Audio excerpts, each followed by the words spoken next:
sa halos 4,000 kada araw, umabot lang daw sa mahigit 500 motorista ang nakitaan ng mga paglabag sa batas trapiko sa muling pagpapatupad ng No Contact Apprehension Policy ngayong araw. Sa gitna naman ng mga agam-agam, may tiniyak ang MMDA bago maglabas ng Notice of Violation. Nakatutok live si Marie Zumali. Marie? Mel, high-tech na nga uli ang panghuhuli sa mga lalabag sa batas trapiko. Nandito nga ako ngayon sa command center ng MMDA kung saan makikita ninyo sa aking likuran yung iba't ibang kalsada na kanilang minomonitor at kung saan pinatutupad na muli simula ngayong araw ang No Contact Apprehension Policy o NCAP. At sa araw nga na ito ay may naitatala na silang 582 na violators as of 4 p.m. Pagkapatupad pa lang daw muli ng No Contact Apprehension Policy o NCAP ngayong araw, dumalang agad ang bilang ng mga lumalabag sa batas trapiko ayon sa tala ng MMDA. As of 4 p.m., umabot lang daw sa 582 ang mga paglabag na kalimitan ay di pagsunod sa mga traffic sign at pagdaan sa busway. Malayo raw ito sa halos 4,000 nung nakaraang Lunes. Well, I think conscious naman yung ating mga kababayan kasi Monday last week, ang total po nung naitala namin, although yan ay hindi natin nai-issuean pa ng ticket, ay nasa 3,900, almost 4,000 for one day. At kahit na magpatuloy yan ngayong maghapon, tingin ko hindi na aabot ng 1,000 siguro. Yan din nga ang mismo sinabi ng motoristang nakausap ko na bumabagtas sa kahabaan ng Araneta Avenue, isa sa 20 kalsada sa Metro Manila kung saan pinatutupad ang NCAP. Siyempre po, dahil sa pinapatupad nilang batas na yan, mag-iingat talaga dahil sa penalty po. Bukod sa pagdidisiplina sa mga motorista, itinulak din daw talaga ng MMDA na muling maipatupad ang NCAP para iwas kotong at mapabilis ang daloy ng trapiko. Nasa 327 na kamera raw ang naka-install para i-monitor ang galaw ng mga motorista sa ilang pangunahing kalsada, kabilang ang EDSA, Araneta Avenue, Quezon Avenue, Tandang Sora, Commonwealth Avenue, Rojas Boulevard, Taft Avenue, South Superhighway, Marcos Highway at iba pa. May tatao pa rin daw ng mga traffic enforcers sa mga lugar na walang kamera.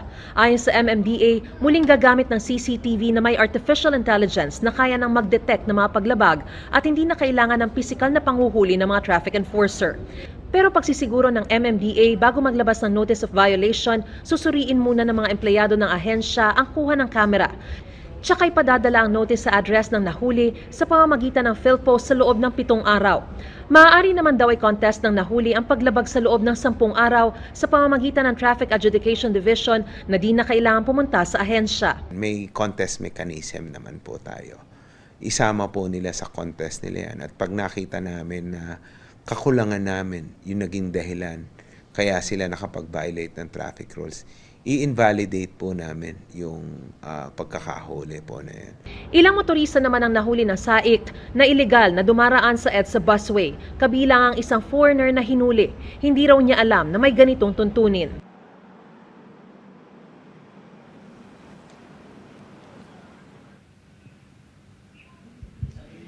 Mel, 24/7 daw operational ang NCAP at ayon nga kay MMDA Chairman Artes ay kasalukuyan pa sila nag-i-install ng mahigit 1,000 mga kamera sa buong Metro Manila at inaasahan itong matatapos sa loob ng taong ito at meron din daw mekanismo para masiguro na hindi madodoble ang multa o violation ng isang mahuhuli. Mel? Maraming salamat sa iyo, Marie Zumali. Happy Monday, chikahan mga kapuso! Extra meaningful ang pagdalo ni Sparkle artist and beauty queen Maxine Medina sa isang event kung saan na-share niya ang kanyang experience as a first-time mom. At all out din ang saya sa Balbagan Festival sa Negros Occidental dahil sa bumisita at nag-perform doon ang mga kapuso. Narito ang report ni Zen Kilintang, Sasa ng GMA Regional TV. Mas pinasaya at pinanining ng kapuso artists na sina Jay Ortega, Anton Vinzon, Rahil Birya, at Charlie Fleming last May 15. Happy Balbagan Festival mga kapuso! Alam niyo ba na kada May 15, taon-taon sineselebrate ang Balbagan Festival. Siyempre hindi mawawala ang parada at sayawan. Siyempre hindi mawawala ang mga kulay na costumes. Ang Balbagan Festival, paraan din ng mga residente para ipakita ang kanilang pananampalataya. Alay din ito sa patron na si San Isidro Labrador. Ang simbahan na ito ay tinayo ng 1937. Simbolo ng simbahan ng malakas na pananampalataya ng Binalbagan.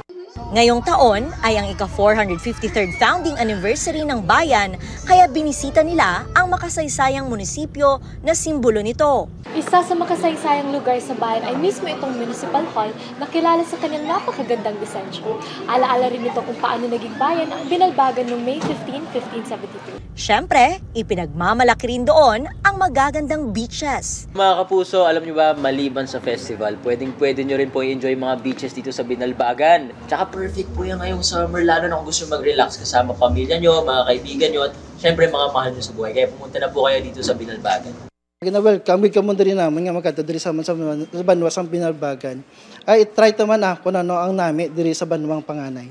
Di rin mawawala ang Kapuso Fiesta packed with performances. Nagpasaya rin recently sa isang event para sa mga nanay, ang sparkle artist at first-time mom na si Maxine Medina. Sobrang happy ako dahil I get to engage with them. And syempre, sa mga ganitong affairs, sobrang okay siya to give knowledge, to share. Hindi rin natin pinalampas ang pagkakataong itampok ang ganda at kasaysayan ng Las Piñas. Isang lungsod na kasing tatag at kasing makulay ng mga ina na naroroon. Isa nga sa ipinagmamalaki ng Las Piñas ay ang kanilang obrang jeepney. Mula sa GMA Regional TV at GMA Integrated News, Zen Kilantang Sasa, nakatutok 24 oras. May 2 hanggang 3 passport umano si dating presidential spokesperson Attorney Harry Roque. Ayon po sa impormasyong nakarating kay Justice Secretary Remulla, arestado naman ang kapwa-akusado ni Roque na may koneksyon din sa Lucky South 99 Pogo. Nakatutok si Saliba Refran. Gumugulong na ang pagpapakansela ng pasaporte ni dating presidential spokesperson Attorney Harry Roque.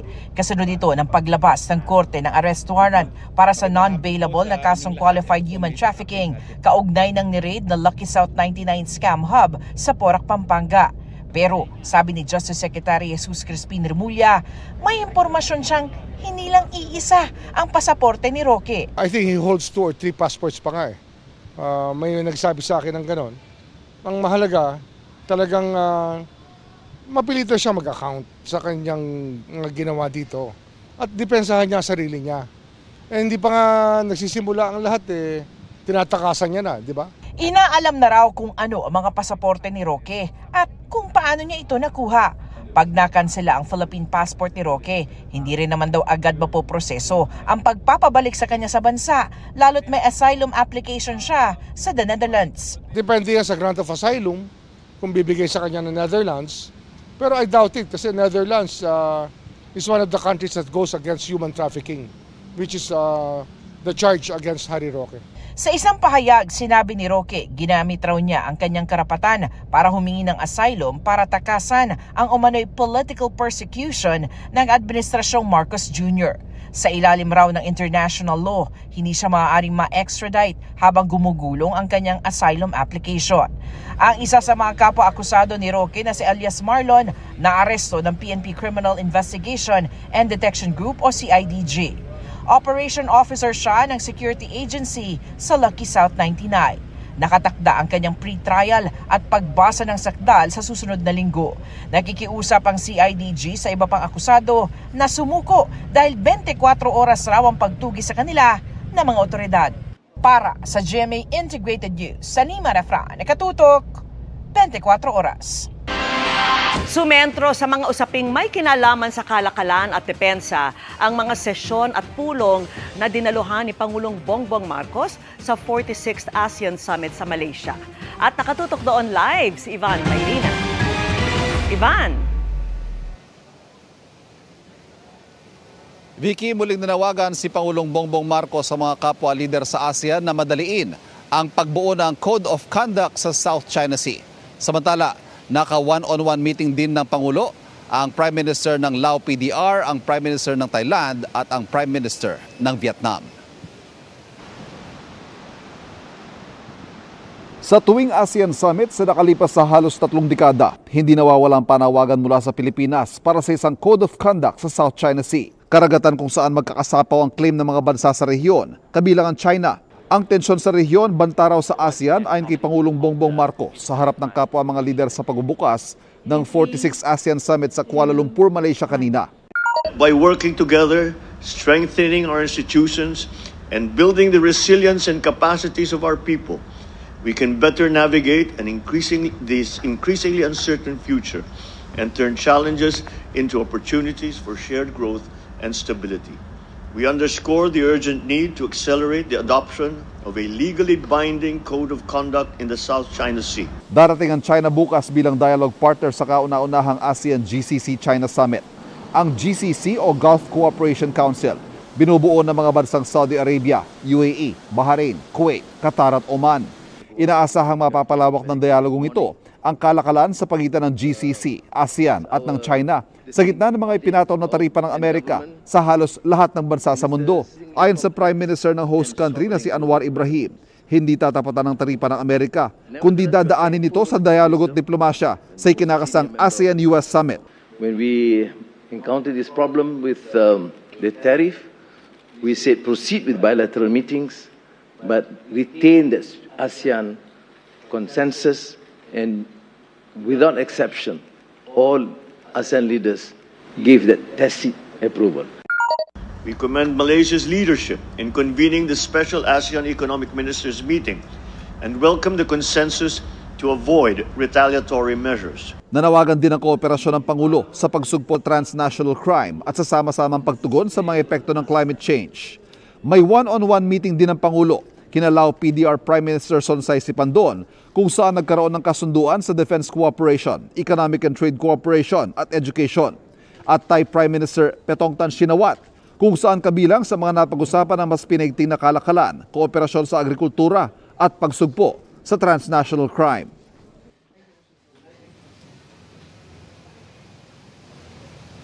Vicky, sa pagtatapos sa mga sesyon ngayong araw ay nilagdaan ng mga ASEAN leaders ang tinaguriang Kuala Lumpur Declaration na siya magtatakda ng direksyon ng ASEAN hanggang sa taong 2047. Pagpapahayag ito ng commitment sa pagpapatuloy ng pagkakaibigan, kooperasyon at sama-samang pagsulong ng mga bansa sa ASEAN region. Live mula sa Kuala Lumpur, Malaysia para sa GMA Integrated News, Ivan Mayrina nakatutok, 24 oras. Balik sa iyo, Vicky. Maraming salamat sa iyo, Ivan Mayrina.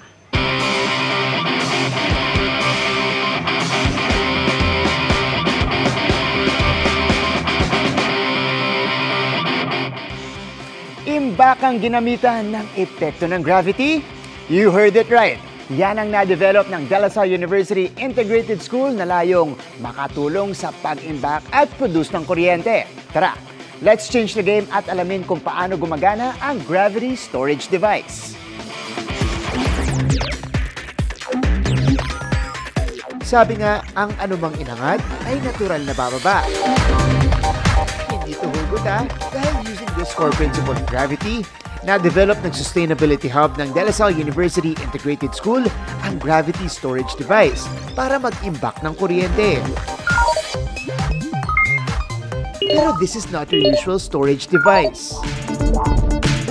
Gravity storage, from the word gravity, so ginagamit natin yung effect ng gravity para i-pull down yung weight natin. Ngayon, kung yung weight mo is heavy enough and kung high enough siya, it can actually store energy. Ang napoproduce nito, electrical energy na pwedeng gamitin pang charge ng gadgets. Pero paano? Ang gagawin natin, iaangat natin siya. Like this. Ayan, iaangat natin yung weight. Okay. Ayan, tayo natin siya mapunta sa taas. Nagiging potential energy siya sa taas. Tapos yung potential energy na yan, kapag ibinagsak natin siya, unti-unti dyan, mako-convert siya into electrical energy gamit itong generator na nandito. Nasa 2 meters ang taas ng tower component. habang 20 kilos naman ang bigat ng scrap metal na kailangang hilahin paakyat at pababa. Yung potential energy and then kinetic, ma-convert siya to electrical energy nung generator. Gets. Okay, try natin. Convert na natin. 1, 2, 3. Amazing. Hindi naman siya bigla-bigla ang bumabagsak. Kumbaga gradual din. Pero, kita natin dito, meron tayong 12 watts na napoproduce right away. But wait, there's more! Dahil kasama rin ng gravity storage device, ang isa pang energy-producing wind turbine. Ang advantage niya is that kaya niya mag-generate at lower speeds. Mas common siya sa mga urban areas na hindi kasing lakas yung wind. So, naglagay lang kami ng wind turbine, again, to demonstrate mga different sources of sustainable energy. Nakaka-charge din siya. There you have it mga kapuso, a more sustainable way to produce electricity. Para sa GMA Integrated News, ako si Martin Javier. Changing the game!